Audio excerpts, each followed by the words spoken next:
je n'y arrive plus comme avant. Alors, ces professeurs qui viennent nous consulter, ce ne sont pas des personnes qui ont cessé d'aimer leur métier, au contraire, c'est tout ce qu'il y a en périphérie de ce cœur de métier qui est devenu de plus en plus étouffant. Tout ce qu'il y a autour, c'est devenu lourd, trop lourd. Aujourd'hui, enseigner, c'est gérer une multitude de tâches périphériques. Enseigner, c'est des évaluations à remplir à chaque niveau, participer à des protocoles, EVARS, phare, parce qu'on aime bien les acronymes, monter ou suivre des projets, préparer et démultiplier des réunions d'équipe, les rendez-vous avec les parents, les comptes rendus à transmettre, les dossiers PPRE, répondre à des mails, sans oublier les objectifs peut-être inatteignables à atteindre et gérer 1000 choses qu'on ne voit pas quand on regarde l'école de l'extérieur. Beaucoup me disent qu'ils ont l'impression de ne plus enseigner, mais de rendre compte de tout et à tout le monde. Et c'est ce sentiment d'enfermement qui s'accompagne souvent d'une profonde perte de sens. Avant, je rentrais chez moi, j'étais fatiguée, mais j'étais contente. Maintenant, je rentre vidée, avec la tête pleine de choses que j'ai pas faites. C'est plus seulement une question de charge de travail, on le constate, mais c'est vraiment cette fameuse saturation.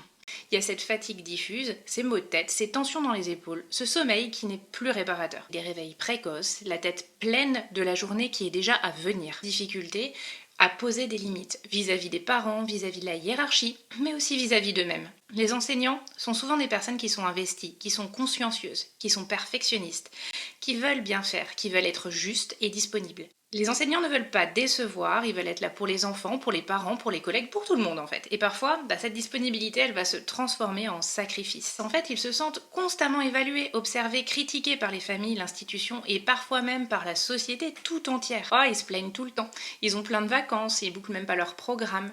Ce discours social, disqualifiant, largement répandu, vient amplifier le sentiment d'isolement et d'injustice. Cette impression d'être sans cesse dans l'urgence, de courir après une liste infinie de tâches sans jamais en voir le bout, de cocher des cases et des cases et des cases sans fin. On multiplie les tâches, on essaie d'être partout, mais plus on agit, moins on a le sentiment d'efficacité, et plus le risque de perdre confiance en soi augmente. Beaucoup comparent leur situation actuelle à celle d'il y a 10 ou 15 ans, à avant, quand ils arrivaient à tout faire, et ils culpabilisent. Pourquoi ils n'y arrivent plus aujourd'hui? Aujourd'hui, tout s'est complexifié. Différencier, adapter, individualiser, tout en intégrant des nouvelles missions. Le numérique, les projets de prévention, les actions citoyennes, les dispositifs autour du harcèlement ou du handicap.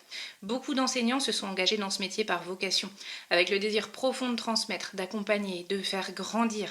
Et ils se retrouvent aujourd'hui dans un système qui leur demande de cocher des cases, d'appliquer des protocoles, de justifier tout ce qu'ils font et surtout de répondre à des injonctions, la plupart du temps contradictoires. La saturation, c'est l'encombrement progressif des 4 étages du modèle créé.